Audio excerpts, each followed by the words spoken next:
नमस्कार, जय हिंद, वंदे मातरम। मैं हूँ सुमित कुमार और आप देख रहे हैं बातें हिंदी की। प्यारे साथियों, आज हम इस वीडियो के माध्यम से आपको बताएंगे कि जो हिंदी साहित्य में भक्ति काल है, तो आचार्य रामचंद्र शुक्ल के अनुसार ये हिंदी साहित्य में भक्ति काल को किस तरीके से उन्होंने बताया है। तो इस विषय पर हम एक बेहतरीन तरीके से जानेंगे और आप जो है ये देखेंगे। तो आइए साथियों, वीडियो को शुरू करते हैं। यह भक्ति काल है आचार्य रामचंद्र शुक्ल के अनुसार। आप देख सकते हैं इन्होंने किस प्रकार से भक्ति काल को प्रकरणों में बांटा है। तो जो प्रकरण है वो किस प्रकार से आचार्य रामचंद्र शुक्ल ने जो है बांटे हुए हैं। उम्मीद करता हूँ आपको बहुत अच्छे से समझ में आएगा। और शुरू करते हैं। देखिए, आचार्य रामचंद्र शुक्ल के अनुसार सबसे पहले हम ये जानते हैं कि शुक्ल ने जो भक्ति काल है उसको ईस्वी में बांटा है या संवत में। तो याद रखना, इन्होंने संवत में बांटा है। दिया हुआ है 1700, संवत 1700 से लेकर के माफ करना, यहाँ दिया है ये संवत 1375 से लेकर के और 1700 संवत तक ये भक्ति काल का समय माना है। और जो भक्ति काल का समय है उसको हम पूर्व मध्यकाल भी कहते हैं। उत्तर मध्यकाल किसे कहते हैं? तो रीतिकाल को। आचार्य रामचंद्र शुक्ल की एक बहुत ही बेहतरीन पुस्तक है, आपको मालूम होगी, हिंदी साहित्य का इतिहास। तो उसी में ही इन्होंने भक्ति काल के बारे में बहुत ही बेहतरीन तरीके से बताया हुआ है। तो वही जो है प्रकरणों में इन्होंने भक्ति काल को बांटा हुआ है। तो किस प्रकार से इन्होंने प्रकरण में बांटा हुआ है, तो वही जो है पूरी कहानी यहाँ पे दी गई संक्षेप में बहुत ही बताया गया है। तो देखिए प्यारे साथियों, जो यहाँ पे दिया हुआ है कि शुक्ल जी ने भक्ति काल यानी पूर्व मध्यकाल का समय संवत 1375 से 1700 तक माना है। अगर इसको ईस्वी में या सन में कन्वर्ट करना चाहो तो यहाँ पे दिया हुआ है 1318 से 1643 ईस्वी तक समय रहता है। अब भक्ति काल का इन्होंने विभाजन इस प्रकार किया है।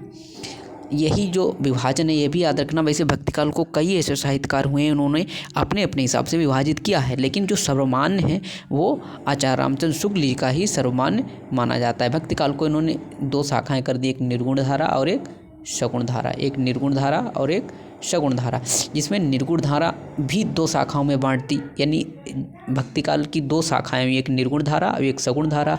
लेकिन निर्गुण धारा की उप शाखाएं हो गई, दो शाखाएं हो गई, एक ज्ञानाश्रयी शाखा और एक प्रेमाश्रयी शाखा। इसी प्रकार से सगुण की दो शाखाएं हो गई, एक राम भक्ति शाखा, एक कृष्ण भक्ति शाखा। अब जो ज्ञानाश्रयी शाखा हुई है निर्गुण धारा में, उसको संत शाखा भी कहा जाता है, यानी उसमें जो कवि हुए हैं, जो लेखक हुए हैं, यानी उनको संत कहा गया है। किसको? निर्गुण धारा में जो हुए हैं साहित्यकार, उनको संत शाखा कहा गया है ज्ञानाश्रय के अंतर्गत। और जो प्रेम मार्गी हुई हैं वो सूफी शाखा कही गई। ये बहुत महत्वपूर्ण याद रखना, ताकि आगे समझ में आएगा। इसी प्रकार से राम भक्ति शाखा और कृष्ण भक्ति शाखा है। और आगे हम बात करते हैं, तो इसमें दिया हुआ है कि इस काल को 6 प्रकरणों में इस प्रकार बांटा गया है। आचार्य रामचंद्र शुक्ल ने प्रकरणों में भक्ति काल को बांटा है। तो प्रकरण 1 में क्या दिया? सामान्य परिचय। यहीं से प्रश्न बनना शुरू हो जाते हैं। प्रश्न बनता है कि आचार्य रामचंद्र शुक्ल ने भक्ति काल को कितने भागों में बांटा है या कितने प्रकरणों में बांटा है? तो उन्होंने 6 प्रकरणों में बांटा है। अब प्रकरणों का क्रम याद रखना है। सबसे पहले प्रकरण 1 में देखते हैं, सामान्य परिचय दिया है। प्रकरण 2 में निर्गुण धारा, जिसमें ज्ञानाश्रयी शाखा। प्रकरण 3 में निर्गुण धारा, प्रेम मार्गी या सूफी शाखा।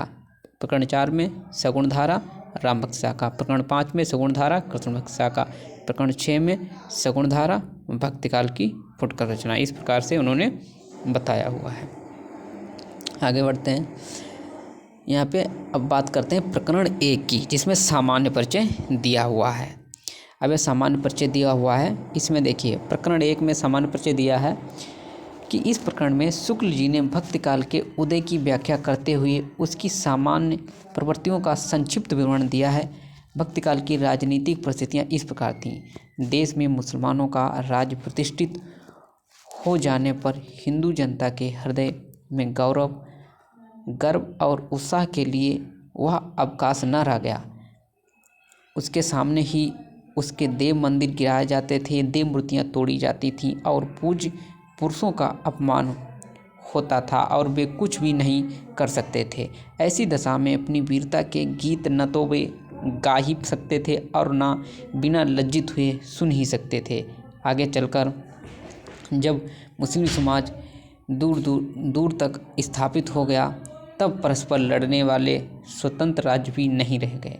इतने भारी राजनीतिक उलटफेर के पीछे हिंदू जन समुदाय पर बहुत दिनों तक उदासी छाई रही। अपने पौरुष से हताश जात के लिए भगवान की शक्ति और करुणा की ओर ध्यान ले जाने के अतिरिक्त दूसरा मार्ग ही किया था। इस प्रकार से इसमें दिया। भक्ति काल की धार्मिक स्थिति के विषय में लिखते हैं, वज्रयानी सिद्ध कापालिक आदि बेस की भूमि भागों में और नाथपंथी जोगी पश्चिमी भागों में रमते चले आ रहे थे। इसी बात से इसका अनुमान हो सकता है कि सामान्य जनता की धर्म भावना कितनी दबती जा रही थी, उसका हृदय धर्म से कितनी दूर हटता चला जा रहा था।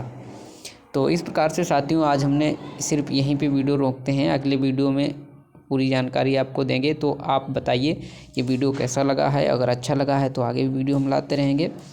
बस आपसे यही गुजारिश है कि नए हैं तो चैनल को सब्सक्राइब कर लें और वीडियो को लाइक ज़रूर करें। धन्यवाद।